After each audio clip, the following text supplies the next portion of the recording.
Hey guys, it's Jake here with another video.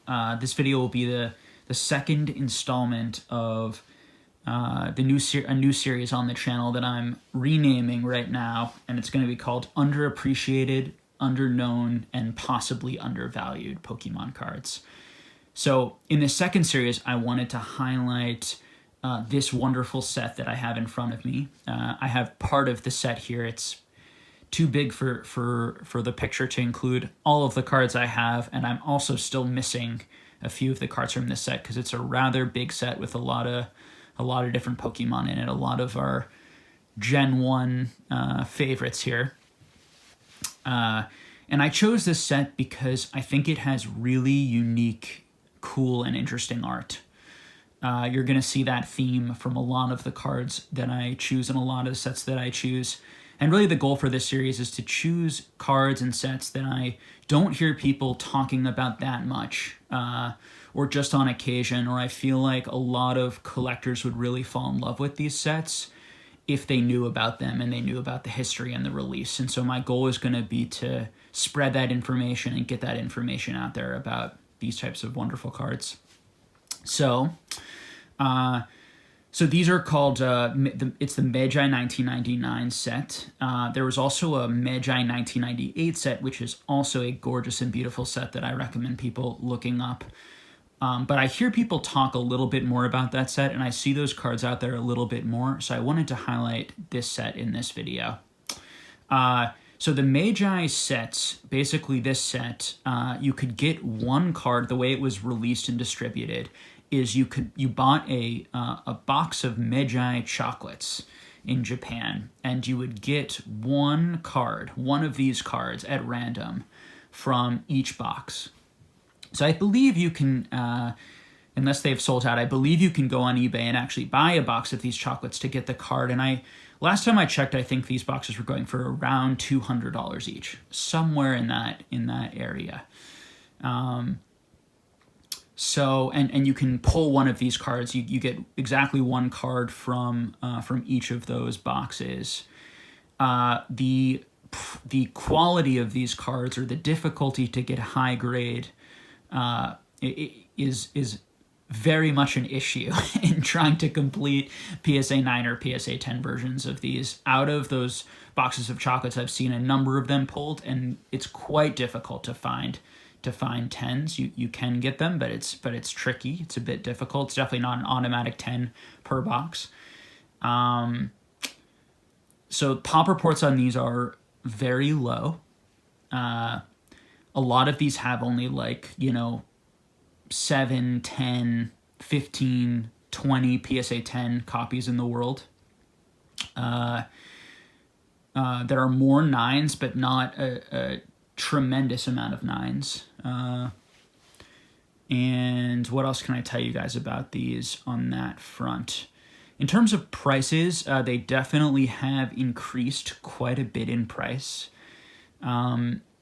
These cards were going for about... there was really no market for these, or a very, very small market for these for a while, and they really didn't hit the scene in terms of people selling them on PWCC auctions until, I think about it, maybe a year and a half ago to 2 years ago was the first time I saw them at all.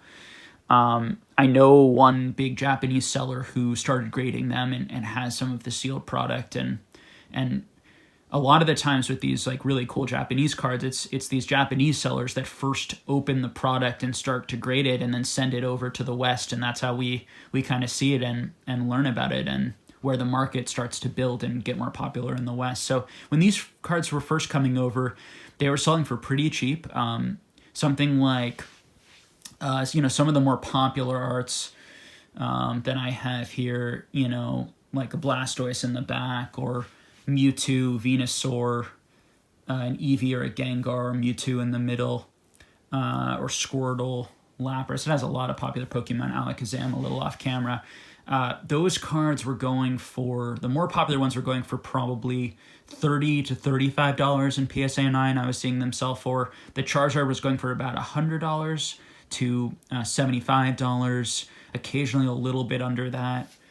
in PSA 9, depending on the auction. And this was just a few auctions, and it was the first time I had ever seen these cards, and I think the first time a lot of people had seen these cards. And often when first sort of comes onto the market, no one's exactly sure what price to pay for them, or how rare they are, or how valuable they should be.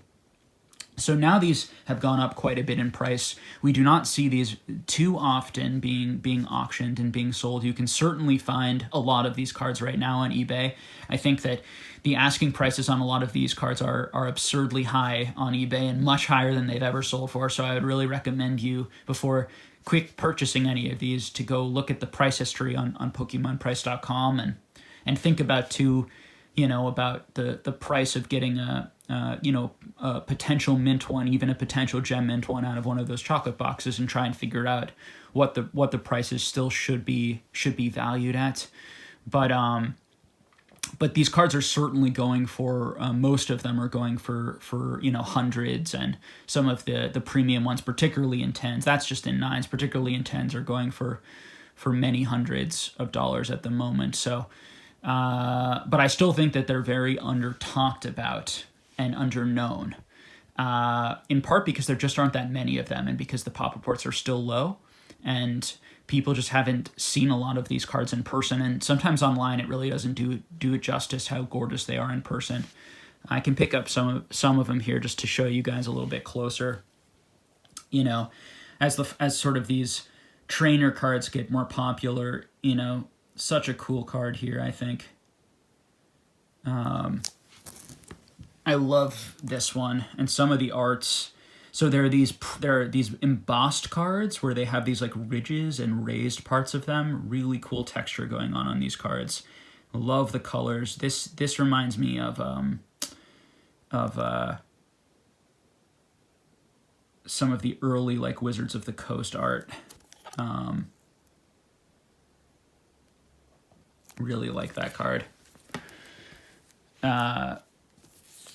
Gengar's cool. Mo is a fan of Gengar. You can see those interesting kind of different ridges on the card. I'm always a big fan of Dragonite. Flying with his mailbag.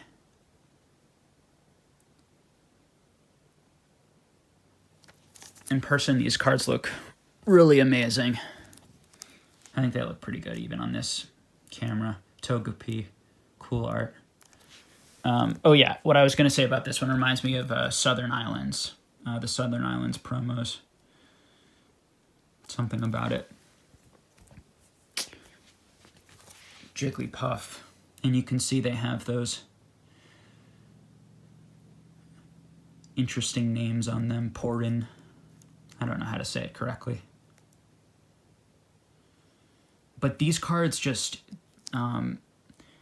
really take me back and connect me to what feels like just like the early time in Pokemon, when they were still first printing these Pokemon, and they're getting their personalities across on these cards for the very first time in the history of Pokemon cards. I think that they're amazing. When I compare these cards to modern day full arts, these cards do a lot more for me. And the fact that they're from 1999, they're very difficult to find. The pops are still so low on these. These just feel a lot more special, historic, and important to the hobby. And, I hear people talk a lot about how, Wizards of the Coast doesn't really do it for them because it doesn't have that full art and that shine and that texture.